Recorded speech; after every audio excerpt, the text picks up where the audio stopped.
નમસ્કાર દોસ્તો, આનંદ ગુજરાતની તમારું સ્વાગત છે। દેશ દુનિયાના અને ગુજરાતના તાજા મોટા અને સૌથી મહત્વપૂર્ણ સમાચાર જાણીએ તે પહેલા જો તમે ચેનલમાં નવા હોય તો ચેનલને જરૂરથી સબસ્ક્રાઇબ કરી દેજો અને વિડીયોને લાઇક પણ કરી દેજો।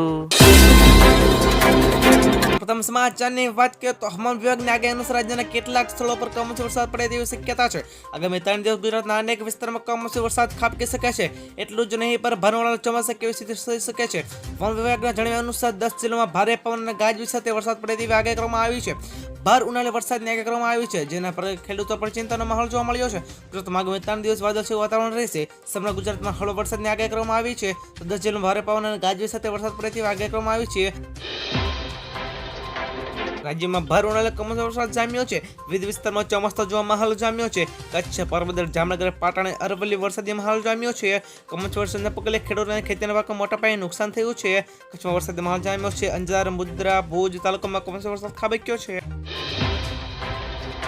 ગુજરાતમાં હીટ વેવની માવઠાની આગાહી હવામાન વિભાગે કરી છે। અને કૃષિ હવામાન ખાતાની આગાહી અનુસાર 15 થી 20 મે સુધી ઉત્તર અને મધ્ય ગુજરાત હીટ વેવની આગાહી છે। તો રાજ્યમાં 20 થી 31 મે વરસાદની આગાહી કરી છે।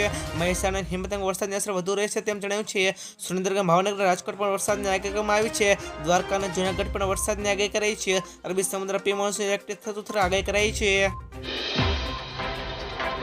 આઈપીએલ ફેન્સ માટે સારા સમાચાર સામે આવી રહ્યા છે।